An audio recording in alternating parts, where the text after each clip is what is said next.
Okay, maybe we should start. Good morning, ladies and gentlemen. It really is an honor to chair this session this morning.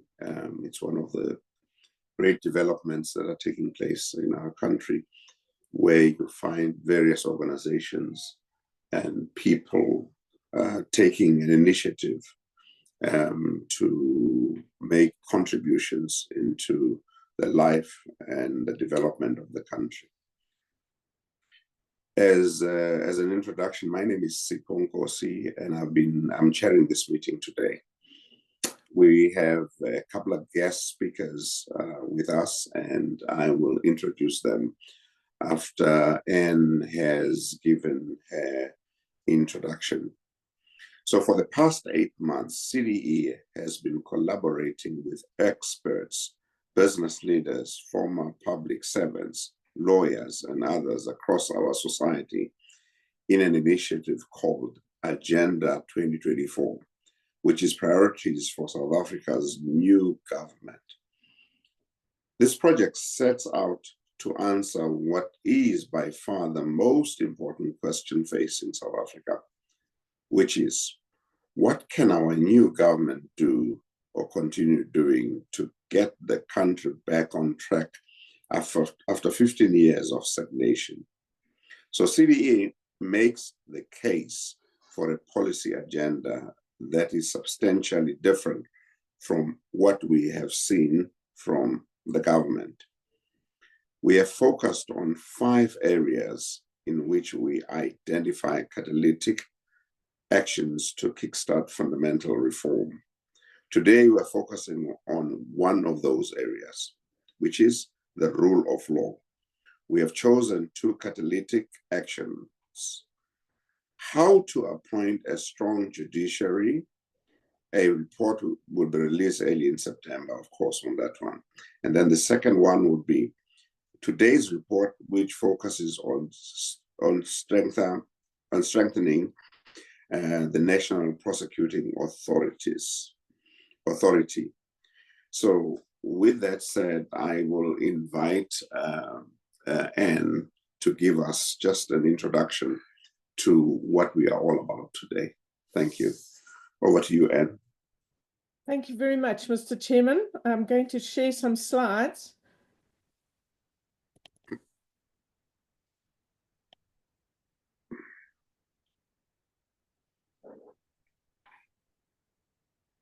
Let me start then with the headlines of the report we're releasing today and the essence of my presentation. The first is that there's widespread disappointment with the NPA's performance. You have to ask the question, what holds the NPA back? What is going on? We are recommending a number of things in trying to strengthen the NPA. The President should appoint an inquiry by a retired judge into the NPA.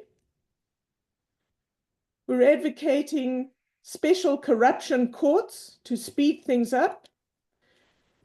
And we're saying that the President and the Minister of Justice should publicly back the NPA and its prosecution of anybody, no matter how powerful they are in our society. We want them to do this in an ongoing basis, frequently, to remind the country of their support and to remind others in government at very senior levels and the NPA itself that they have their backing. And this shouldn't just be words, but actions as well. Now, South Africa faces crises across a range of dimensions, all of which can, in our view, be resolved only if the economy grows and the state becomes much more effective and efficient in fulfilling its critical service delivery functions. This is unfortunately made impossible by the ongoing looting of public resources and the seeming inability of the law enforcement agencies to protect the state from what you might call the enemy within, powerful people who use their positions for self-enrichment and patronage. The period of state capture was the epitome of this, but the same tendencies continue to exist, and there is an ongoing risk of a reversion to the depths of capture and looting that we saw under the previous President Jacob Zuma. Society and government cannot protect themselves from this without much improved performance from the NPA.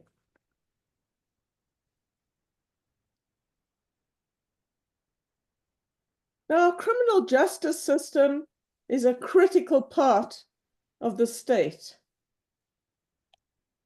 And if you look at this diagram, you will see that the NPA is at the heart of all of this, a very important institution to help make this work successfully.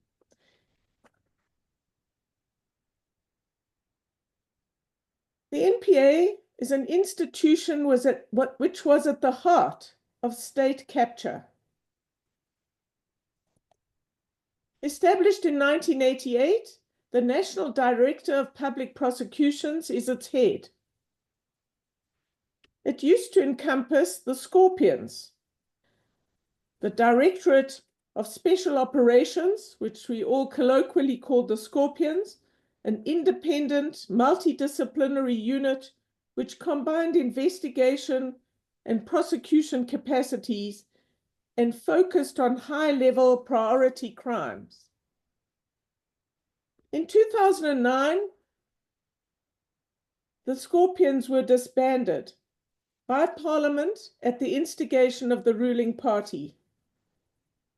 It had been a successful institution, and this opened the door to the terrible events we all know took place in the years that followed, in the hollowing out and crime that took place in the state. Civil society objected to the disbandment of the Scorpions, and in an important court case, the government was ordered to establish a replacement institution. This was the Hawks, which was put not under the NPA, but the SAPS, and it was the most minimal response possible under the law. It has not been a very successful institution. Throughout this period from 2009 to 2019, the NPA got weaker and weaker. It had 6 different national directors. It was subject to political interference and a reduction in funding. Good prosecutors resigned, experienced prosecutors left, and the country's best law graduates stopped seeing this as an important place for which they wanted to work. In 2024, the NPA Amendment Act enabled the formation of the Independent Directorate Against Corruption as a part of the NPA. And there is hope that this could become a new Scorpions. But it's important to note that there are concerns about the independence of this institution and also the capacity of IDAC, which is not yet up and running or established. What about the performance of the NPA? Well, in December 2018, President Cyril Ramaphosa appointed Advocate Shamila Batoy to this important job of National Director. And there were high hopes throughout the country as to a revitalization of the NPA. There have been some recent prosecution successes, most notably the chairman and the CFO of the VBS Bank pleaded guilty in August 2024. But overall, it's important to note that not one high-profile politician responsible for state capture has been successfully prosecuted. Now, if you look at the number of prosecutions in priority areas, when judged against the scale of looting reported in the Zondo Commission and all the work there, if you look at media investigations and evidence provided to the NPA from other institutions, the number of effective prosecutions has been very small indeed. A very disappointing situation. Now, our panel will go into more detail on some of this, but that would be our overall assessment. Why has the NPA 2019 to 2024 done so badly? There are possible explanations. There are internal divisions within the organization, which itself had been subject to capture and corruption. Perhaps insufficient cleanup. Hermione Cronje, then head of the NPA's investigating directorate in 2020, was asked about progress in prosecuting corrupt officials inside the NPA. Her response was that it's happening, but it's happening while we're fixing the ship, and the ship is so broken that it is a consuming exercise. Not just broken, but rotten in places. And there are some saboteurs around who are undoing the work we are trying to do. There is a lack of capacity within the institution today. Shamila Batoy has said that the investigation and prosecution skills had been hollowed out in the NPA. There's a shortage of experienced prosecutors and required forensic skills and experience. There is, for example, only one data specialist in the directorate. Then there are the difficulties created by what's been called Stalingrad tactics. People are indicted and appear in court, and often with their ill-gotten gains, they can buy the best lawyers in town, and a large team of lawyers are then instructed to prevent the prosecution in all sorts of ways that they possibly can. To prevent the prosecution, prevent the commencement of trial, and delay it as long as possible. There has, until very recently, been a reluctance to accept help by the NPA from those who have offered it: the private sector, organized business, law firms, and individuals. Not totally, some have been accepted, but overall, until very recently, there's been reluctance. Now, of course, the issue of the NPA's independence is very important, and that would be a legitimate issue to think hard on how to handle outside help to the institution. Perhaps a lack of resources has also been a constraint, although that does not explain the offers that have been rejected that were made pro bono and didn't require any finances. And then the last issue we would raise is what you might call throwing everything in the kitchen sink at the accused. A tendency by the NPA to have the most comprehensive list of charges against an accused, which is admirable, but makes it harder to find them guilty. And many legal experts are saying a very different approach is required, that you need to find one or two of the easiest charges against people and get them prosecuted, found guilty, and into jail as soon as possible. So those are some of the possible explanations for the country's disappointment. But you have to ask another question. Is something else at work? It's easy to blame NPA leadership, but it's important to put it in context of a very difficult job that was handed to the NPA in 2019. But nonetheless, this issue is on the table. Has there been sufficient political support for what the NPA has to do? It's noteworthy that a director of prosecutions in the NPA accused of serious irregularities, the national director obeyed the law and asked the president to agree to their suspension. This took place in August 2023, and more than a year later, there's not been a decision. Does the NPA have too little money? And if that is the case, should they be shouting a lot harder in public and everywhere else about the need for a much bigger budget? And then lastly, there has been inexplicable, in our view, foot dragging by the Department of Justice. The NPA needs access to the full records of the Zondo Commission, but they have been denied this by the Department of Justice, who have imposed strange conditions, very daunting conditions for any request.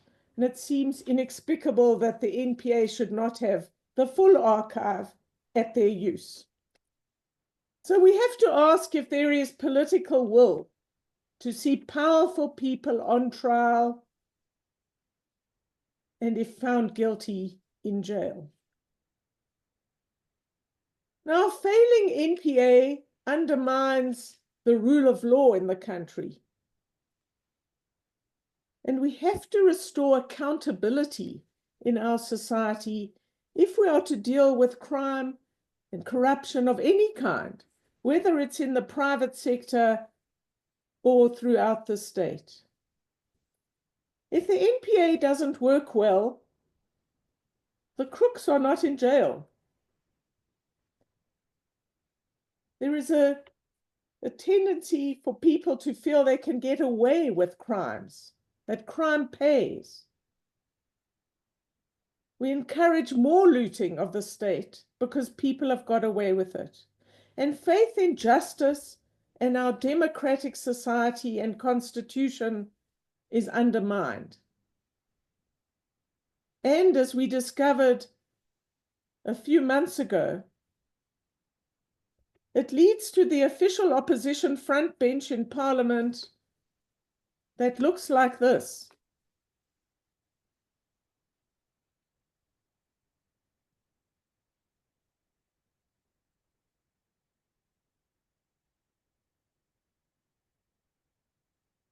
Of course, it's not only in the official opposition.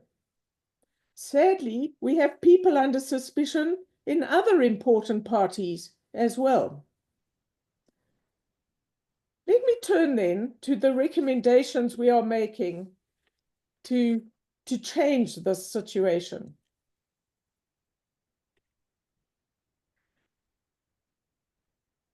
The country needs a much clearer picture of what is holding the NPA back. And we are therefore saying that the president should appoint a retired judge to undertake an inquiry into the NPA. We're not calling for a formal commission of inquiry, a different thing, for a judge to look into the NPA, to find out what's going on, and to make recommendations, to identify the specific causes of the NPA's disappointing performance. This inquiry must assess the leadership, performance, structure, and independence of the NPA. And in so doing, in the course of their investigation, they should also provide guidance to the courts on how to manage the Stalingrad tactics being applied by people who are on trial. Our recommendation is that there is a report given to the President and the Minister of Justice as quickly as possible and within 8 months. And that 3 months after receiving this report, the President should make it public and come to Parliament with a plan of action on what to do about the judge's recommendations. Our second recommendation is a theme throughout CDE's suite of reports that we are putting out about immediate priorities for the new government. We need the best available people to deal with South Africa's crises. And in that light, the NPA needs to be led by the best available people we can find. So we are talking about the retired judge's investigation, reviewing the performance and leadership of the NPA throughout the country. There are allegations being made about the NPA. I was hearing one on the radio just a few days ago. These allegations need to be investigated. They undermine the legitimacy of this important institution. If they are untrue, this inquiry and the report needs to state that very clearly. If any of these allegations are true, then immediate actions need to follow. And we are recommending that as senior appointments are made at the NPA, the model to be followed is that was used on the appointment of the new commissioner of SARS a number of years ago. A panel of people which should include a retired judge, the national director of the NPA, except in the case of the appointment of a new national director, the Director General of the Department of Justice, and 2 senior legal practitioners appointed by the President.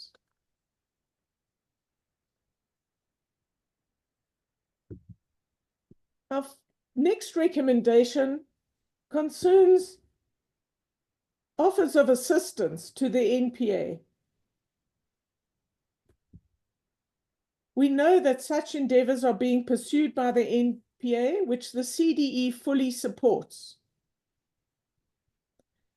These entities that are being created or will be created need to be carefully constructed to preserve the independence of the NPA and IDAC. They should also not be permanent institutions. In our view, it's the state's responsibility to ensure that the NPA has sufficient funds. But these are temporary institutions to help the NPA to kickstart the scale of prosecutions and successful prosecutions that the country desperately needs. Our next recommendation is that there should be a significant increase in the NPA budget. It was reduced dramatically in the state capture years, and this is a difficult task that we're asking of this institution. In our view, an executive that underfunds the NPA undermines the credibility of its commitment to dealing with corruption. Our third recommendation here is to operationalize IDAC as quickly as possible and to staff it up as effectively with the best possible people. We are aware that there is a concern, as I mentioned earlier, about whether this new unit meets the independence standards that were set out by the Constitutional Court.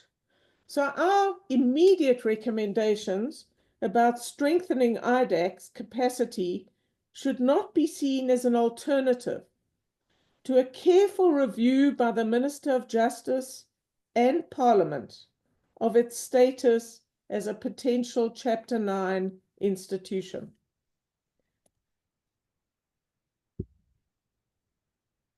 Our last recommendation of this bunch is that in the same way as we have a commercial crimes court in Gauteng, we should establish special corruption courts as well. Now, we want to speed up dealing with corruption through the court system, but we're fully aware that our courts are already overloaded and struggling to deal with the cases before them. And so we're suggesting that you expand capacity. You bring in retired judges and acting judges to play a role in these special courts to help expedite justice.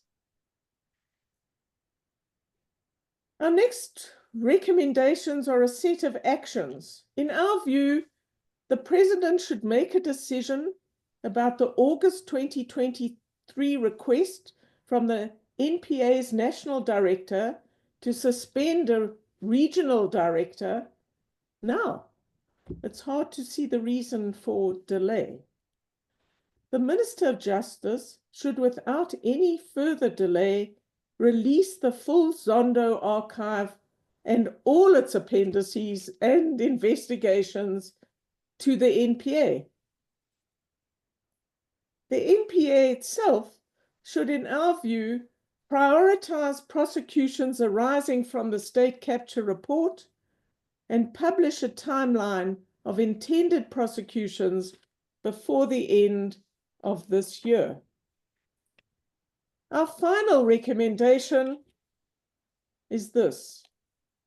The President and the Minister of Justice need to publicly indicate their unconditional support for the work of the NPA, even if those investigated or to be charged are very powerful people in our society. We want this done repeatedly, not once, but it's important to remind the public. It's important to support the NPA and remind them of the most senior political support in the country for the vital work that the NPA has to do. We don't just want words, we want actions.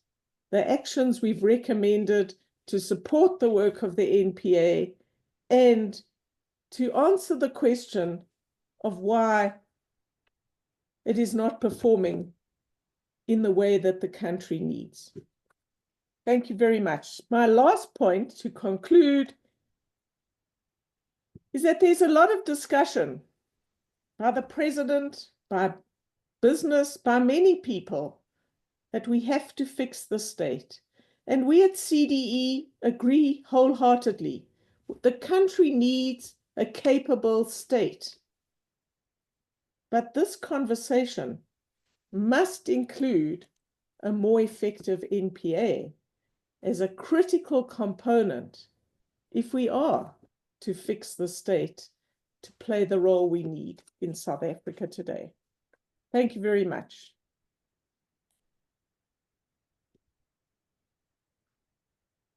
Thank you very much, Ann. Really, you've given us a great introduction and a great report that covered quite a vast area. So I will now turn to our panel. And of course, Ann, you will get a chance in the end, towards the end, after the panelists have spoken, to give us a rundown or just a summary of what's going on. We're very, very fortunate this morning that we have great colleagues who are also concerned about the country and also this topic, who will address us this morning. And they would be Johan Krichler, Judge Johan Krichler, who is known to us, the former Constitutional Court judge and former chair of the IEC. And then, of course, we have Nishan Belton, and we've seen him being very active the last few, in fact, since the formation of the Kathrada Foundation. He is the executive director of the Ahmed Kathrada Foundation. And then we also have Helton Cheadle, who, of course, is a professor emeritus at UCT and co-author of the report. As we have indicated in our invite, we had Terry Modell as one of the speakers this morning. Unfortunately, he's still stuck in court and he can't join us this morning. And we've asked him to just drop us a note on some of his thoughts so that we could share that one in time with the members. So we'll see how that takes us and where it takes us. So yeah, without much further ado, I will then invite Justice Johan Krichler to address us. I mean, they've got sufficient time to talk to us, seeing that there's three of them who could talk to us on this matter. So, Judge, the floor is yours. Thank you, Sipho. Good morning to you. Good morning to all of the viewers. Let me say very, very briefly at the beginning how tremendously admiring I am of CDE and other civil society organizations that make it their business to debate, to activate, to agitate about matters of public concern in our country.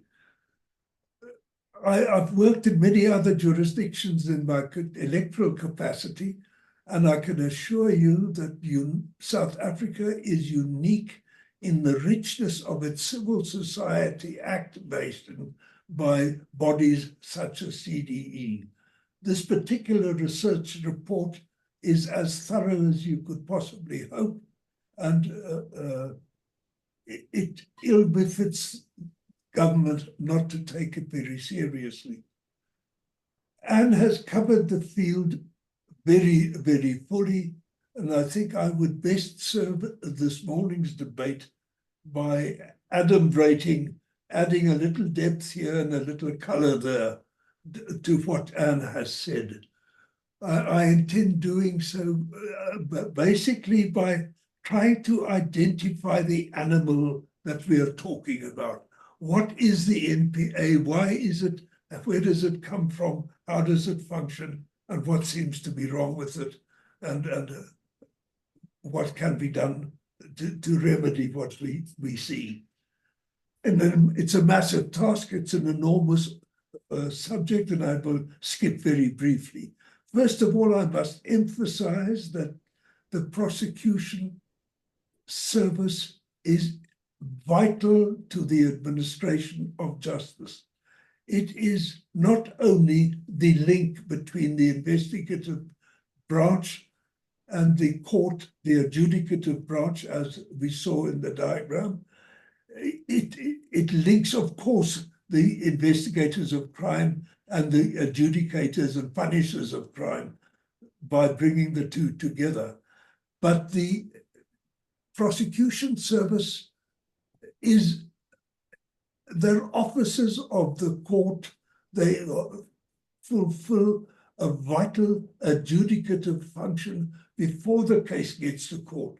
They're not merely lawyers who can say to the investigators, this crime needs us to prove this and to prove that, and to fill this gap and to fill that gap. Go and find the evidence of this, go and find out that.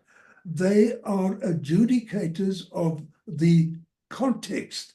They look at the credibility, they look at the probabilities, they look at the merits, they look at the justice of the matter.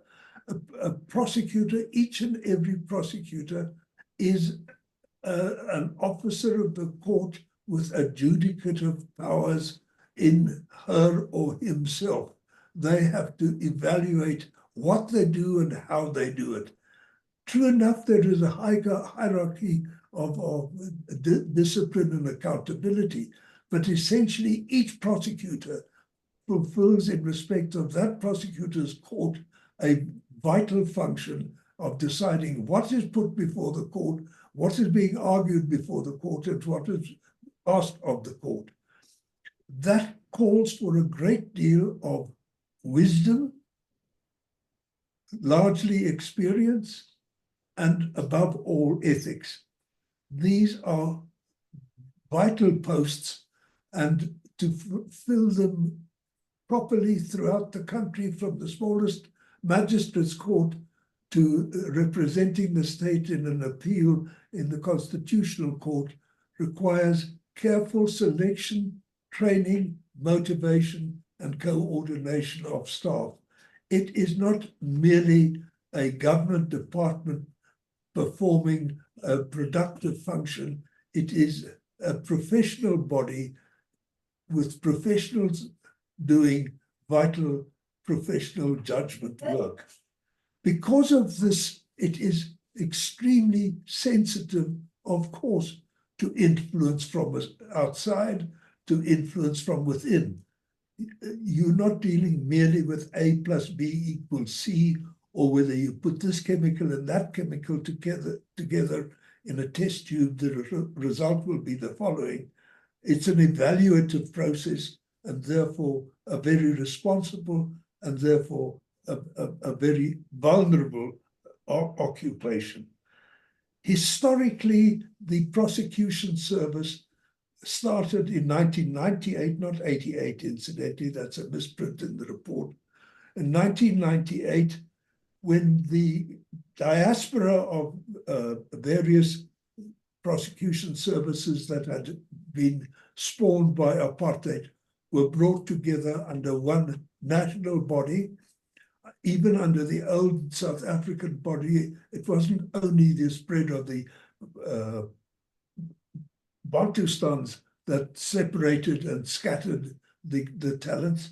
Each one of the provinces had its own prosecutorial hierarchy. There was no national hierarchy. Bulelani and Nuka in 98 led the first national prosecution service, in which he had to integrate all of these diverse separate bodies. That created difficulties that had to be dealt with. Then, historically speaking, the prosecution service suffered from political interference more than any other government department. Ann mentioned that there were 6 heads of the prosecution service since its creation. That's skimming very, very lightly over a horror of successive political interferences, with some people being put into the position that were simply not fit for the job, and people who were fit for the job, for instance, like Vusi Pikoli, were forced out for political reasons, nothing to do with state capture, long before state capture, but because politicians just cannot keep their hands off the courts. And Bulelani himself withstood it because he was a seasoned campaigner, but his successors, at one after the other, suffered from it. In Kasana, for instance, was actually bought off eventually because it was clear that he would not speak his master's voice. Abrams, Jiba, let's say no more about that. The fact is that this major complex body that had been put together from a large number of different bodies with professional people in it was not led competently and properly for many years. It is not only that there are to this day still some rotten apples within the structure itself was very nearly irreparably harmed by the bad leadership that was there, the politically inspired leadership that was there. The damage has been done to the professional cohesion of the body. The NPA had and needs to have again a general esprit de corps, a sense of joint responsibility for the delivery of justice to the people of South Africa. It has lost that. It requires not only leadership from within, but a great deal of support from without, political support. I will remind you also, saying that, and mentioned, but did not elaborate on the death of the Scorpions. They didn't just die because they got too old or because they took some poison. They were killed off by the governing party precisely because they were doing what they should be doing and what has not been done since. They pursued, and any new body, IDAC or whatever you call it, unless it is capable of dealing with political pressure independently, in fact, insolently, if you like, the institution cannot work. We have a hodgepodge now of not cohesive, inspired young professionals. The overwhelming majority of the current staff of the NPA are people who have been appointed in the last 2 decades. They are young, they are relatively inexperienced. There is indeed to this day still a racial tension within the NPA. Nobody speaks of it. One doesn't talk of such things because they are too awkward. The fact of the matter is that the only real competent prosecution service when the amalgamation took place in 1998 was the SA, South African Prosecution Service, in its various provinces. And the truth is also that they were overwhelmingly white, Afrikaans, and nationalist.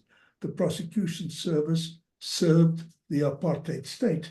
Those were the leaders, the elders, the guiders, the mentors in the service when Bulelani started in 1998. It is little surprise that there was indeed tension within the service if you have to have transformation and you have your senior staff are members of the old guard. That has probably by now largely dissipated, but it did mean that the normal hierarchical build within a structure such as the NPA has been stunted. Whoever takes over must realize that. I suggest to you, whoever wishes seriously to address the problem of the reconstruction of the NPA shouldn't think of starting unless you know that you will have within its ranks an investigative branch with prosecutorial enrichment that is indeed independent of government control. Unless you follow what the Constitutional Court said in the second Glenister case, that is that you have an investigative branch that is completely independent of the state. Don't expect it to function. Don't expect it to function if you go halfway. And of course, one of the questions Anne asked is, why has government not seen fit to create the body that the Constitutional Court said it should, and that people such as Accountability Now have been advocating and agitating for years? I suggest to you that we should investigate whether the ultimate ailment of this animal is not that its ownership does not want it to be healthy. Thanks, Anne. Thanks, Sipho. Thank you so much, Judge, for your insight and your additions to this debate. It really is very helpful in this conversation. Just before I invite Michelle to give his submission, could I remind colleagues that if you have questions, please continue posting them. And there are answers also provided there so that we don't repeat questions in the end. So please continue writing and posing your questions. And those that could offer answers, please do so. And in the end, we will then deal with all the questions and answers. Could I then invite Michelle Bolton to address us, please? Thanks. Thank you, Mr. Nkosi, and greetings to everybody else. I want to just make a couple of points. You know, when I got the invitation, and when I read through the draft document, I initially shared all of the proposals. I thought I was in full agreement. But then I went to read the NPA's annual report, the 23-24 annual report. And I have a slightly different view about how we judge the NPA. Part of it, and I will refer to it in terms of the way the document itself is structured. But I think the first thing that I want to say is that I read this morning that the NDPP's term ends at the end of January 2026. And that also applies to two of the deputies. And in the context of what is being proposed, I think we have to factor this in, that it's the immediate issue would be who replaces the current NDPP? What's the process for replacement? How do we ensure that we get the best possible person for this post, which is what you have been alluding to in the document. But I think we would need to begin to find answers to this faster than we might have anticipated. I also think that there needs to be pressure on the Department of Justice and possibly the President about clarifying timeframes, because we know that the term will end at the end of January 26. We should not get caught up in a rushed process, which then leads to all kinds of other complications. So I think just that whole issue now opens up new possibilities, which I don't think the document would have anticipated. So that's the first point. If you look at the report, the annual report, you get a sense of an organization that has really been grappling with all of the weakening through state capture and poor leadership and management and political infighting, but in fact has performed. And one might well argue that if you look at all of the statistics, these are actual positive outcomes in court. And just to give you a few of them, in terms of state capture, the independent directorate has authorized 117 matters and against 68 entities. And there are 78 of them under investigations and 39 cases enrolled. Government officials convicted for corruption in this last year is 135. Private sector corruption convictions is 254. Complex tax cases is at 89%. Money laundering, 98 convictions. Convictions for murder is at 80%, which is only 3,025. of the cases that were taken to court. But then you get other stuff here that doesn't make the headlines. Femicide, 91%, sexual offenses, 72%, organized crime, 93%, cybercrime, 96%, infrastructure prosecutions, which I think is really at the heart of much of what is happening today, is at 77%. The actual numbers are small. Cable theft, conviction rate of 84%, and that's 427 convictions. Now, these are indicators of progress. And when we don't acknowledge this and we write in the report that the disappointing performance of the NPA has encouraged impunity amongst criminals, I'm not sure that that is correct. I don't think it's necessarily just the NPA and its perceived failure that would encourage this impunity. I think it's an entire societal thing that encourages the impunity. And then to isolate the NPA only for it, I think does a disservice to its work and unnecessarily singles it out for attention when there's a huge problem with policing. There's huge problems amongst the judiciary itself. And it's the entire criminal justice system that should perhaps be taking responsibility for much of what is being alluded to in the report. So I think the report requires a bit of balance in terms of the way in which much of it is framed. The major cases of corruption, I would be the first to agree that I was extremely angry with the Estina case, which we were all hoping was going to be the breakthrough case in terms of dealing with all of those involved in state capture there. But I think and we still don't know the full reasons about why this has failed. We've read the court judgments that it was a badly prepared case and so forth.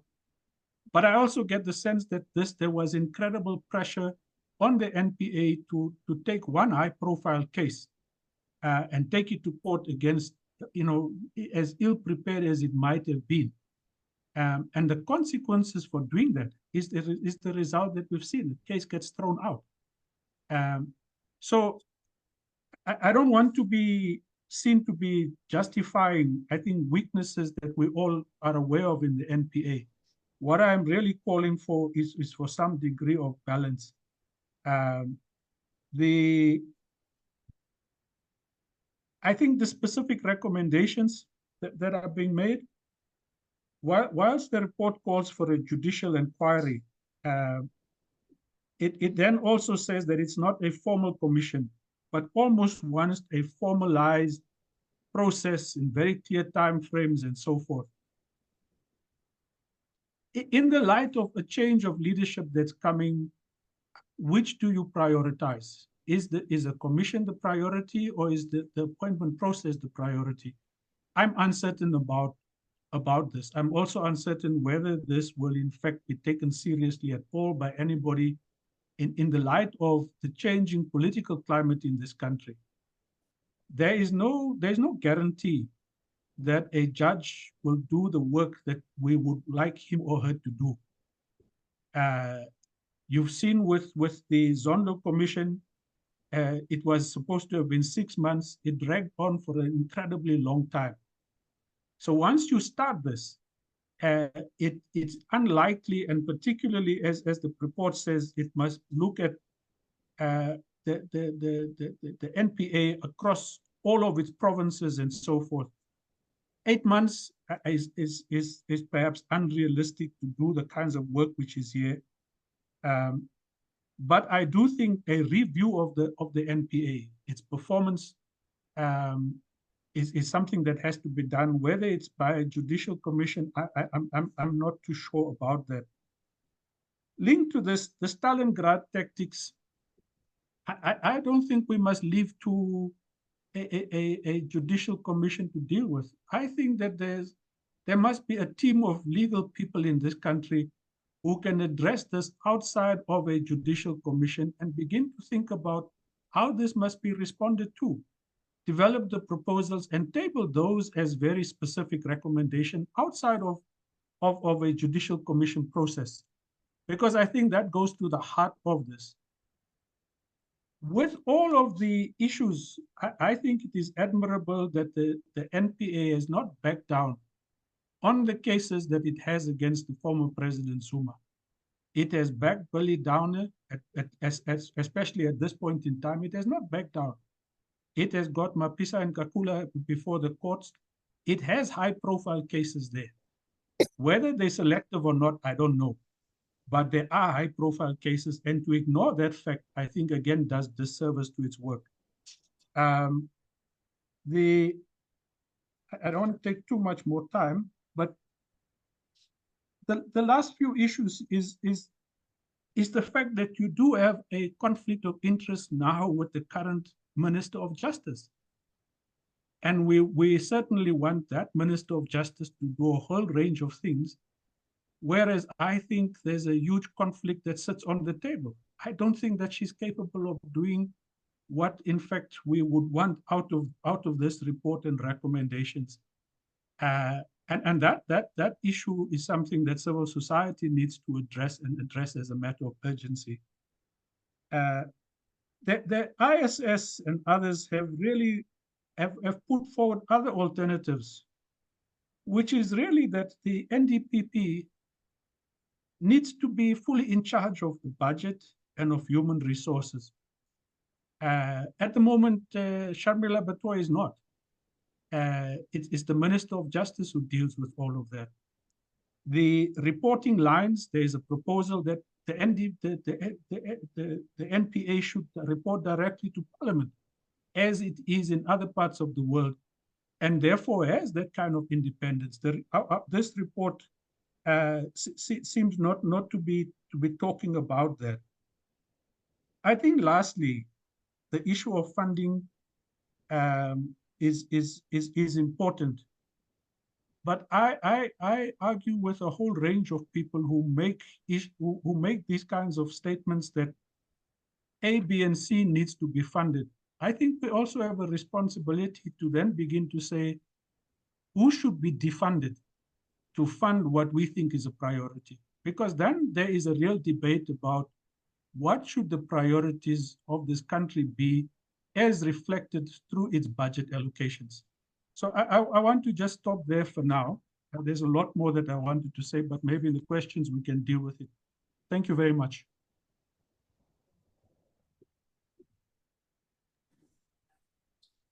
Thank you very much, Nisham. Yeah, it really, I mean, you bring in an interesting debate here, that when we look at the report must not just be critical of everything that is happening within the judiciary, but we need also to be more balanced in reporting and dealing with those issues. And I'm sure Ann, in the end, will come back and also summarize and make some contributions along that. Helton is waiting, and he's been going through all the questions that have been posed as well, and he will attempt to answer some of them and deal with other issues as well. Could I then, if you're ready, Helton, invite you to make your contribution, sir? Thank you. Thank you, Sipho, and good morning, everybody. I wanted to make just a few points concerning the proposals, one of which is just dealing with special corruption courts. I think it's important to understand that the judge presidents do have the power to establish specialist courts. Specialist courts were established for commercial cases in Gauteng. And so the suggestion there really is that the judge presidents, through the Chief Justice, establish courts where to deal with the special corruption measures, and it's again an issue of trying to ensure that we have the kind of judicial skills that require that intersection between complex commercial matters and criminal law. The second point that I want to make is that although the document speaks to the NPA, of course, it speaks more widely, and that's why the suggestion is around establishing the corruption courts. And the second point, I think, is just the fact that some of the high-profile successes have arisen from public-private participation. So if we look at Steinhoff and we look at BBS, what we see is that there has been the successful prosecutions because of the intersection between the private and the public sector.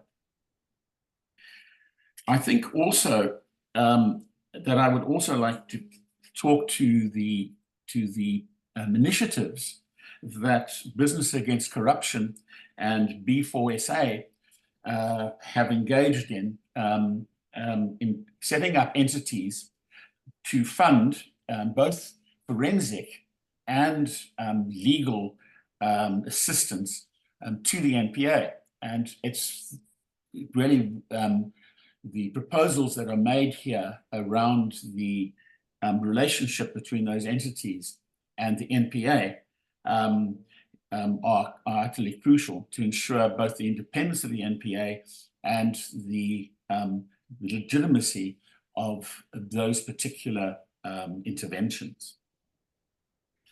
In response to, and I think also just in response to Nishan, this is not an attack on the NPA, and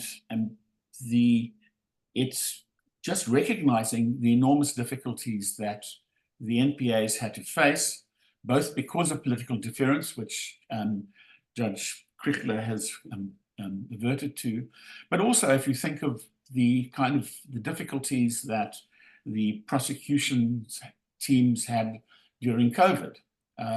So, you know, there's these are not entirely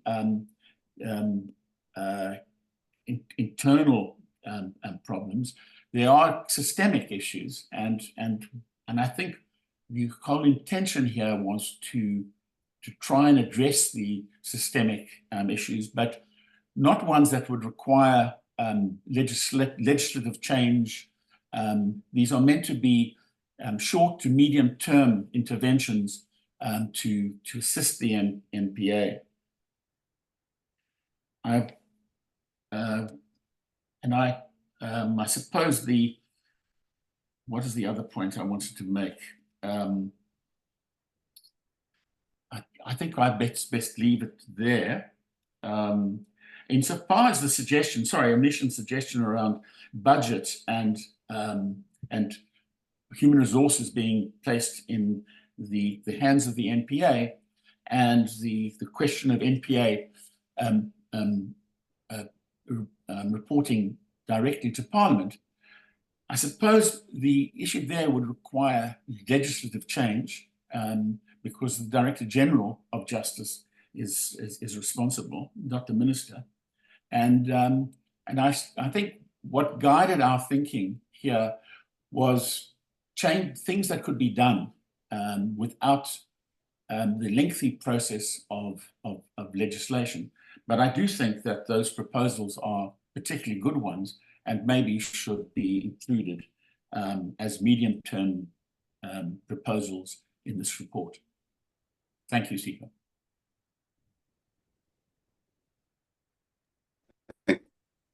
Thank you so much, Helton, on that one.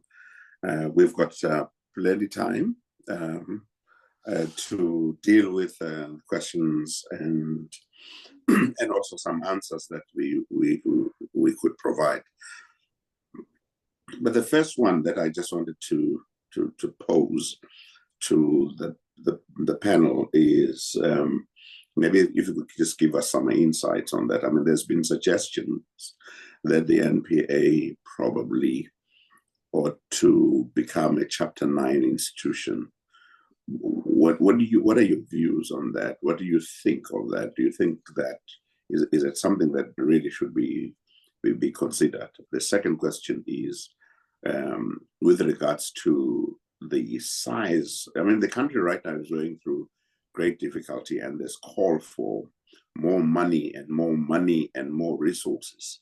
I mean, you read today what is happening in the education department, what is happening in defense and all the other divisions. All of them are under pressure because of the constraints, budgetary constraints that we have. How then do we turn around things with that in mind? The third question that I want to pose, based on what I'm just gleaning out, is the question of COVID. Do we also believe that COVID has played a role in the delay or in delaying the process of getting prosecutions to be effected as we had expected? So I'll just pose those three before I go through the others as well. Thanks. Any takers? Sipho, on the issue of whether the NPA should be converted into a Chapter 9 institution, just a brief thought.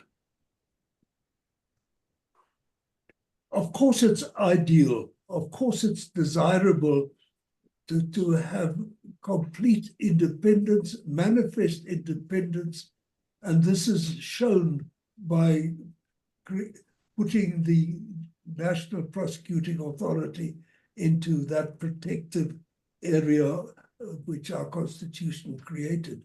But that it's a nice to have, it's a not necessary, and in fact it won't necessarily succeed. Ultimately, the independence of an institution depends upon the human beings that create it, that maintain it, and staff it.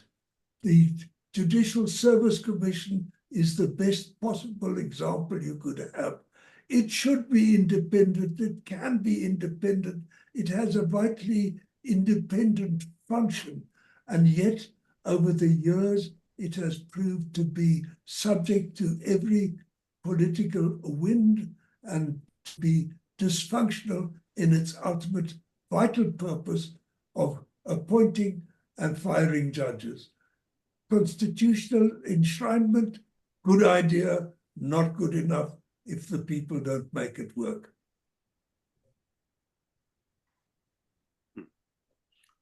Thanks for that, Judge. Any other comments on the other questions that I posed? Sipho, if I can come in. I think, you know, if you look at Chapter 9, if you look at Chapter 9 institutions,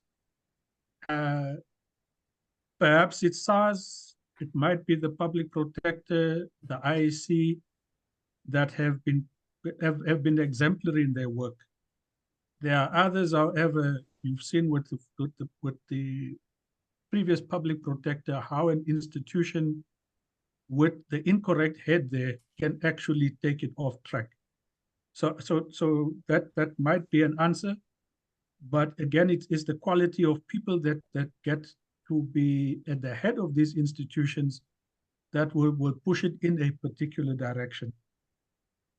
We currently have, there's 4,300 prosecutors who in the last financial year just processed over 900,000 criminal matters, finalized them. The workload that they have is just huge. Whether that's been impacted on by COVID or not, I have not seen the statistics for the COVID period and can't do the comparative. But in essence, these prosecutors their workload is just too big, and then you have those who have to deal with the more intricate matters that requires very specialized skills, which I guess is what the focus of this discussion is. That might require a different approach. On the issue of budget, I think the country as a whole has to grapple with this. Is the NPA a priority? And do we defund other institutions? Do we need that much funding to the military and wherever else? But we always avoid having the discussion where we have to be making these hard choices. And government on its own just then doesn't do it, because we also don't want to do it. And I'm part of that now, because I don't know who should be defunded to fund the NPA, and I'm not sure what it requires to be adequately funded in the first instance. Thanks. Thanks, Nishan. Thank you very much. And then I'll move to the other three questions that I have just gleaned out of the questions and answer session. The first one is, how do we deal with Stalingrad tactics? Or is it real? Or is this tactic real? Or is it something that we're just dreaming it up? That's the first one. The second one is that I think this report is great, and the recommendations make a lot of sense. But the question is, there have been many reports that have been issued, that have been published, many suggestions that have been made, but it seems as though they get ignored in the process. How then could we make sure that this one becomes acceptable and is taken seriously by the powers that be? Then the last one would be on private prosecution. Could private prosecution help out a great deal in dealing with the challenges that we're currently facing in the NPA? Thank you. For any takers, I would appreciate that. I'm talking too much, Sipho, but I would like to deal with the first. No, you have not even started. Judge, you have not even started talking. Stalingrad tactics are actually a misnomer. Stalingrad itself was a heroic effort by people dying for their country, doing loyally what they are supposed to do. The tactics that we see in this country, originally called Stalingrad by one of Mr. Zuma's defenders, is an abuse of the process of the court. It is a use of the rules of court for purposes that the rules were not intended. And it is an unethical use of the rules of court that one wants to prevent, counter, and put an end to.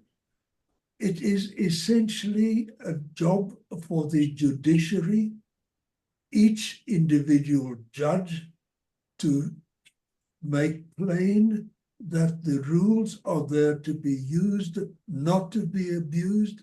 It is for the judicial system as a whole to back up decisions by individual judicial officers who say, I will not let you play games in this court. Let's get on with the substance. I'm not going to grant that postponement. I'm not going to consider that trivial nonsense point. I am not going to engage in debate with you on side issues. Let's get on with the case. It is in the hands of the judiciary to see to it that proper discipline is used, that counsel do not abuse the privilege that they are given to address the court in order to assist the court and to use those powers and responsibilities for purposes other than advancing the interests of justice. The second point, Sipho, remind me? The second point is, how do we deal with Stalingrad tactics? Or is it something that we're just dreaming it up? Stalingrad tactics are actually a misnomer. Stalingrad itself was a heroic effort by people dying for their country, doing loyally what they are supposed to do. The Well, the second point has to do with the Zondo Commission. Sorry, the second one is about, yes, the reports. There are many. This is one of the reports and recommendations. The third question I was being, sorry? The private prosecution. Oh, yes, private prosecution. The other one. Yeah. It has a popular appeal. It is not a good idea. Our system, for not hundreds but thousands of years now, has decided that the criminal courts are not there for personal disputes and personal animosities and personal vengeances to be pursued. We have abstracted it. The criminal justice system is there for the state to say to the accused, we, society, disapprove of what you have done. It's not a personal issue. It should be an objective issue. But purely practically, it doesn't work any better. You still need the investigative services. You still need the court time. You still need the court staff. And quite frankly, there are more than enough competent people within the prosecution service to run prosecutions. If you, however, mean, and if the questioner means, do you bring in outside skills ad hoc to deal with a particular case or a particular class of cases? Certainly, that's always been done. There's nothing wrong with that. The political objection to the two appointees to the NPA at the moment is political, not substantiated in principle.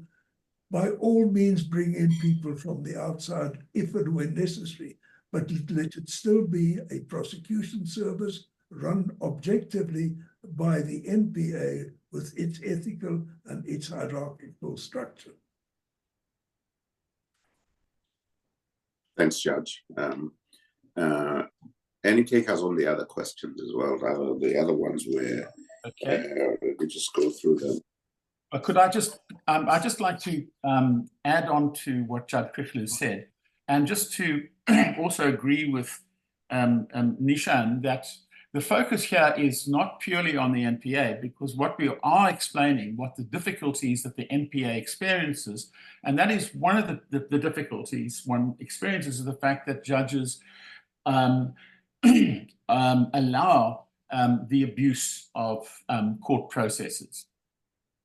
The second point about private prosecutions is, having brought two private prosecutions myself, let me say to you, they are very, very difficult to do. First of all, as Judge Crichler makes the point that you need that investigative arm and the investigative powers that only that now IDAC or the South African Police Services have. You also have to, it's only limited number of, it's a very limited number of persons who can actually bring a private prosecution. You can't bring it on behalf of someone else. You have to actually yourself be materially affected by an alleged crime. And then thirdly, on the reports, it seems to me that hasn't the world changed now, in the sense that reports could have been just not dealt with, but we now have a government of national unity.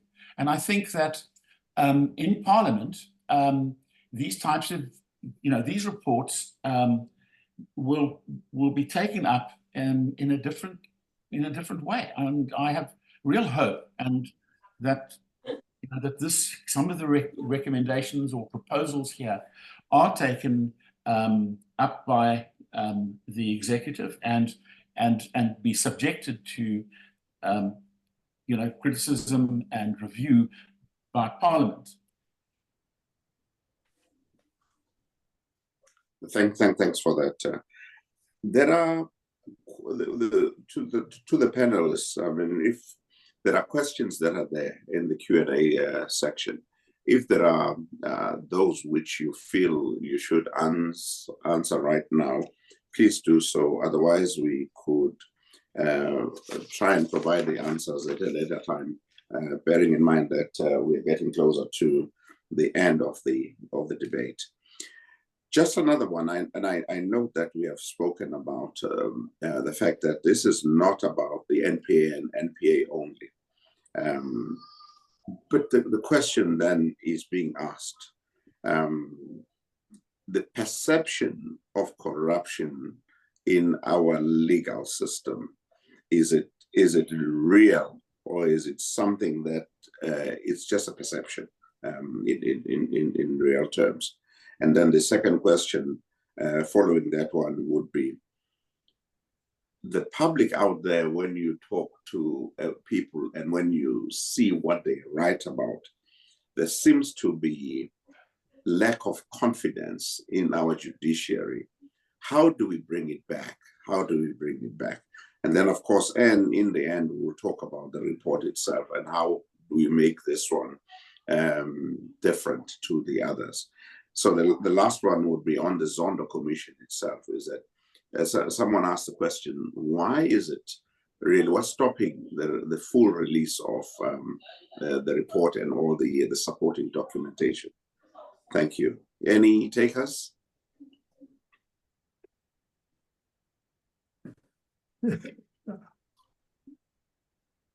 Yeah, I'm not good. Sorry, go ahead, Judge. No, I've overstayed my welcome here. I've spoken too much already. I defer to the others. Thank you. Oh, okay, all right, thanks. Anyone with some words of wisdom on some of these questions? If nobody else is going to talk, Sipho, can I make a point? One of the questions has been asked, you've asked about apparent loss of confidence in the judiciary. I don't share the view that the judiciary is in a weaker light in the eyes of the public now than it was in the past. On the contrary, I think that the judiciary over the last 13 years, as the new South Africa, has established itself as one organ of state that does function adequately at all times.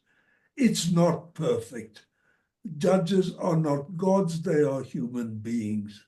They do the best they can. We have dealt with the difficulties of transformation, which meant that you had to bring in, not reluctantly, but energetically, people of less experience, less years in practice.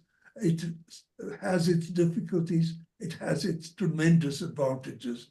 The judiciary today, I make bold to say, is as representative as it could possibly be. It has the confidence, by and large, of the body politic out there. The fact that occasionally politicians see fit to snipe at it doesn't mean that there's a loss of confidence in the judiciary. On the contrary, the very fact that they are seen as targets for political shots indicates that they do have a status and they do have a voice to which people listen. And I would like to add that I go along with Nishan. The prosecution service does a massive job. It is not as good as it should be. The courts are slower than they should be at the moment. The courts do not put in the necessary hours every day that they could theoretically. These are administrative, structural, systemic issues that do not relate to the particular individual issue, the judiciary, the Department of Justice, the NPA.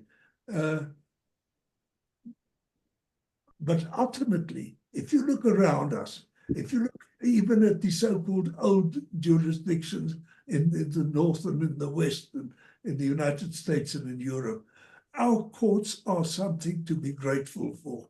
And I think our prosecution, by and large, does a good job.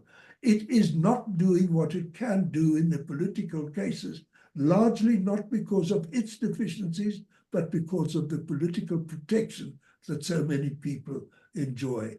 We do know of one particular case in the Western Cape, a notorious case, a sitting duck case, an absolute certainty case that could not be lost, which the particular judge threw out at the end of the prosecution case for no reason other than that the accused was a senior member of the governing party.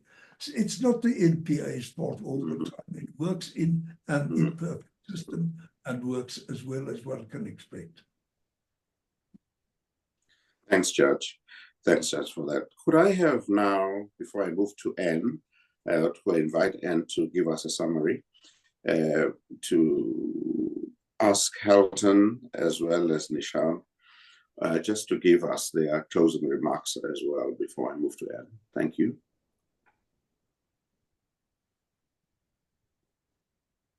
Yeah, well, let me say that I agree entirely with Judge Krichler's assessment, both of the NPA and the judiciary. The real issue, I think, is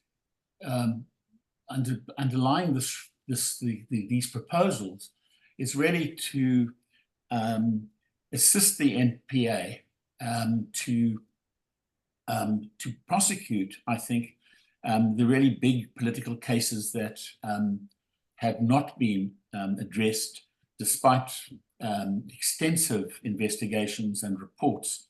And I suppose the second point that I wanted to follow up on, Nishan, about the appointment process. One of the proposals that is made here is that it follows the process that the President instituted in relation to establish the SARS Commissioner, which he appointed a panel. They did a shortlist and they interviewed the shortlist. And it seems to me that that's a proposal that could be put in place now to deal with the appointment of a new National Director of Public Prosecutions in 2026. Thanks, sir. Nishan, your closing remarks, sir? Just 2 points. No, I agree fully with Helton. I think that the SARS Commissioner process would be ideal for the NDPP, and we need to be advocating for it loudly now. And my worry is that government will start doing something around this October next year, and then it's too late. It will be a rushed process. I think there's also work of the NPA that we must applaud today. There's the repatriation of so many people who died and were buried outside of the country.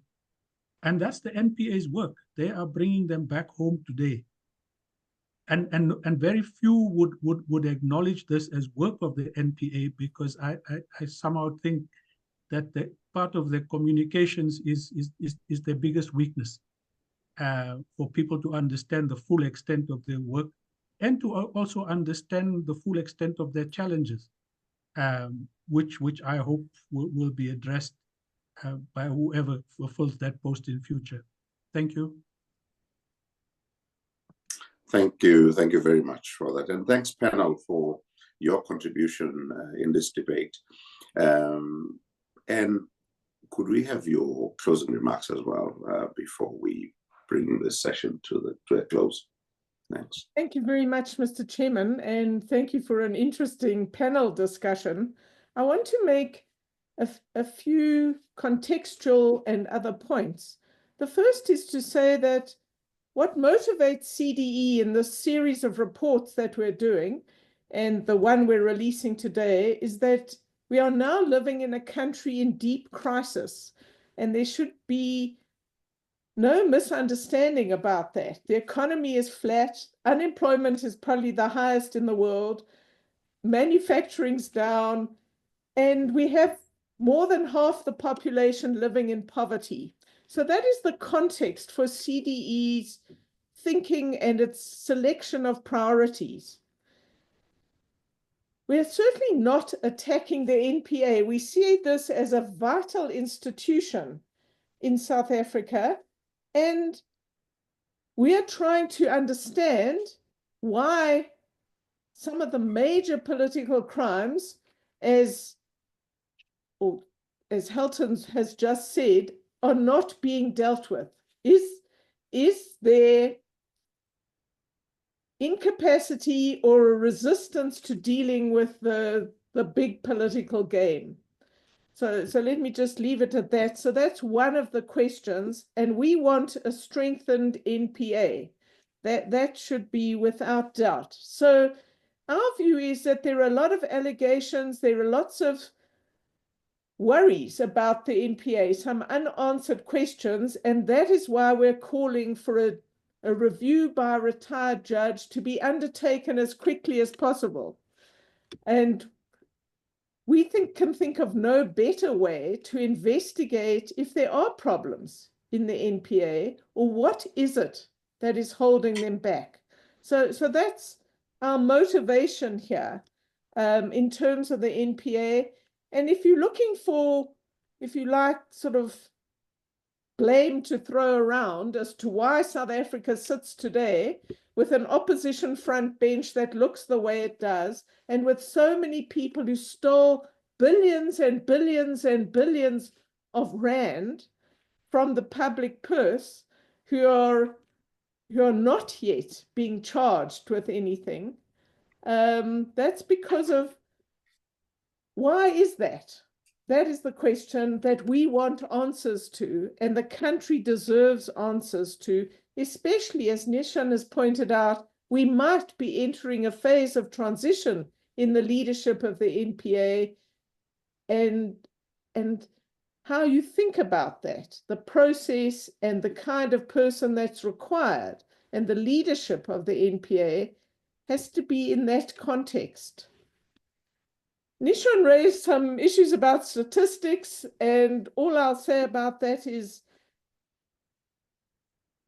there are different ways of looking at these statistics. The issue on the table is not the volume of prosecutions, it's the big prosecutions, the big fish, if you like, in the state capture sort of crisis for the country that haven't been dealt with, and that are being dealt with very slowly. Even VBS, where I'm delighted that we finally have somebody important convicted, that's taken 5 years since the report from a private law firm.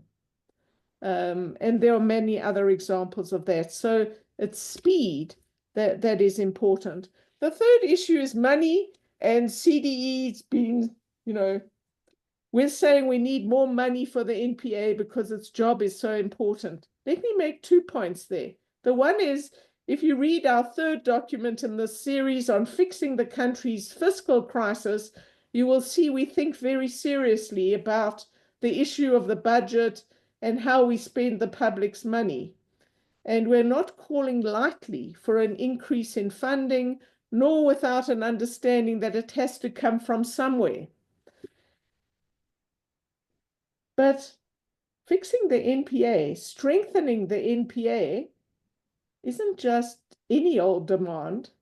We are arguing that unless you deal with this pervasive corruption and the very senior people who get away with it, you can't actually fix the state. And if you can't fix South Africa's state to make it effective for what we need, we are not going to get out of the crises we're in. We won't get growth, and we won't deal with unemployment. So this isn't just any old request. We're saying current budget of about 6 billion, you could improve that a great deal, and we would have a number of suggestions of where you take it from. As Nishan said, defense or various other places. So we don't make this proposal lightly. So, Mr. Chairman, let me say I hope everyone will read our report, will consider our recommendations. We are positive about the GNU, and we think it provides opportunities for South Africa we haven't had for a very, very long time. And we're going to do our very best to make sure that the most important decision makers throughout the country get access to this report and debate the recommendations we're putting on the table. So thank you very much. Thank you very much, Ann, for that summary. Just to everyone who posed questions, sorry that we couldn't deal with all your questions today, but we have noted them because they are important in ensuring that this report continues to be perfected and made better. Secondly, may I take this time to thank everyone who participated and the participants who came in and tuned into this debate today. Thank you so much. There will be more coming, and we expect, we hope that you will join us and continue making a contribution that you're making today.